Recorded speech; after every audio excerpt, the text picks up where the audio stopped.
Hey, I totally forgot about that. But that's all good because I can change them instantaneously. I'm like fast.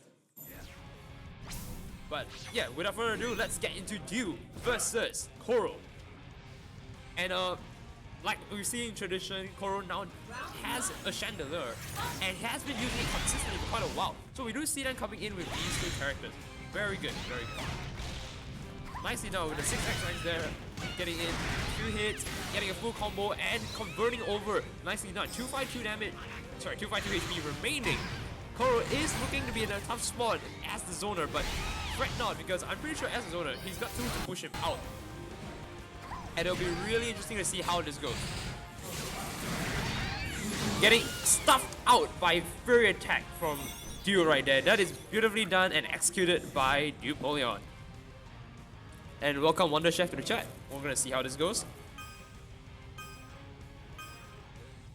Alright, round 2. We're going into it. Coro doesn't seem to want to lose his advantage. He's gonna hold it down using his projectiles to stall it out, but with Flying Stance X there, he does get in a shift and a grab here for an instant shift back to back.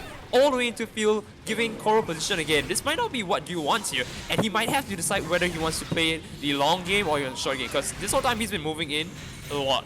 And that seems to be working out quite well. So let's just see how this works out. Overheat, catching him off. Nicely done. However, losing off an attack buff there. Using Mew to cancel it out. Unfortunately, Mew with that 10% chance of not getting any buff in.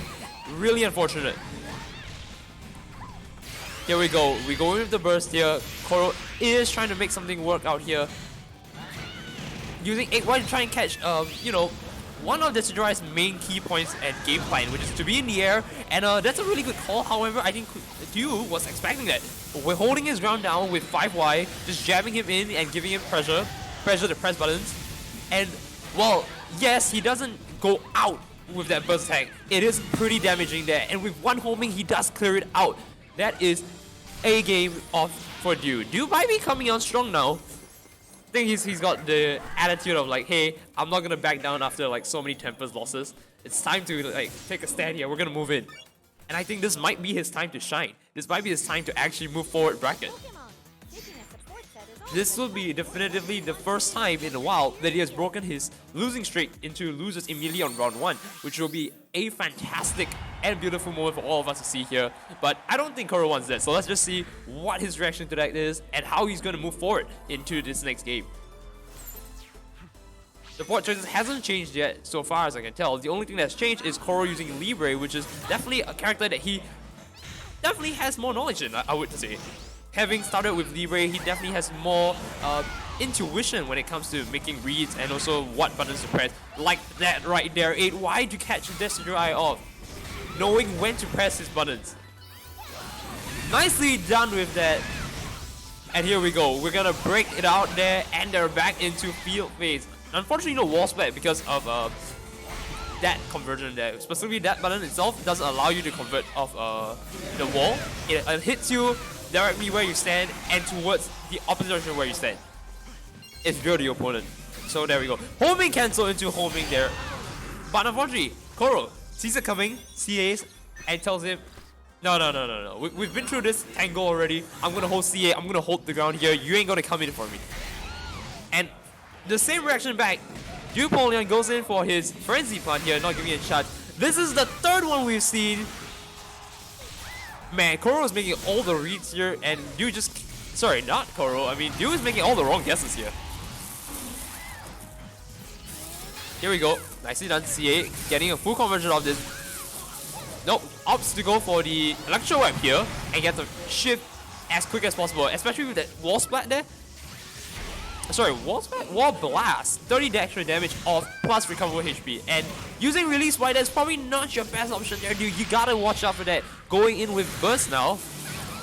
It's really interesting to see how this interaction plays out, because while yes, Libre prefers to go in, Dew doesn't fear that. He also thinks that, hey, it's probably a good option to go in. I want to be in your face. But it's because of exactly that playstyle we do see Coro catching on to it and excelling in this combat, this hand-to-hand combat, CQC.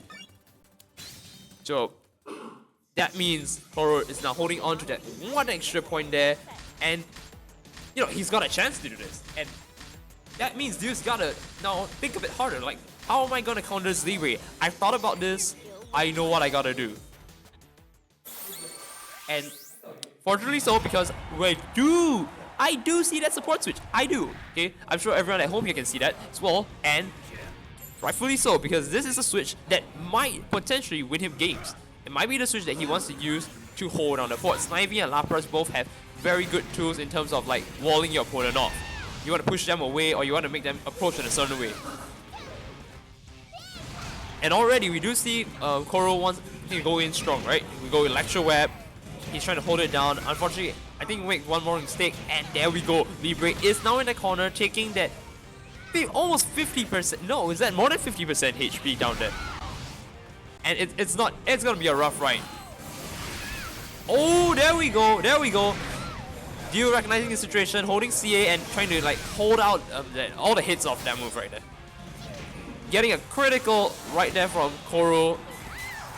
And a wall blast, 30 HP off there, and it already looks like Coro might be holding on to this just because he has burst as well, and he's in rage as well. So that's another 20% extra damage. He's just gotta wait. He's just gotta wait it out.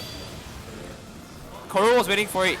He down stands to make sure that he let his opponent know, hey, I'm pressing a button. I want you to press the button as well, while still being in a position where he can block. Very good, you know, sort of game plan for Coro. But unfortunately, I think he missed like just a little bit. Releasing block just a bit too early and getting hit for a release Y. Rain of arrows in your face. Not something you want to be on the other side of, but I think it'll work out here. There we go, once more. Coro reacting to it this time, seeing that, hey, I know you want to use release Y. Can your arrows reach me from the air? There we go. We do see the 8Y coming out. We want to see a bit more of that. We're going to try and catch him off. Libre going to burst early, wanting to maximize his potential here. Dio recognizing the situation, Frenzy Punch trying to hit it all, and is this a setup? Nope. There's a really cool setup that Dio was trying to do to me, but unfortunately he doesn't reach it, and yeah. So there you see, CADC grab.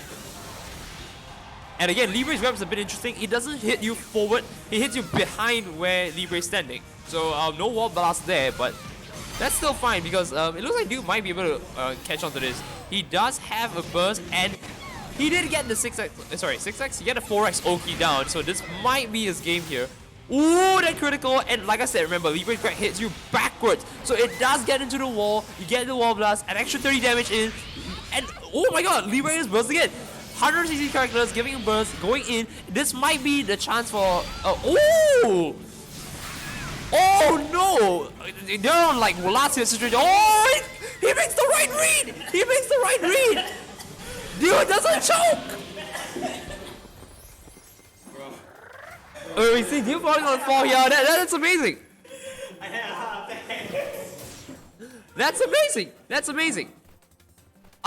I personally thought that was the end. I personally thought like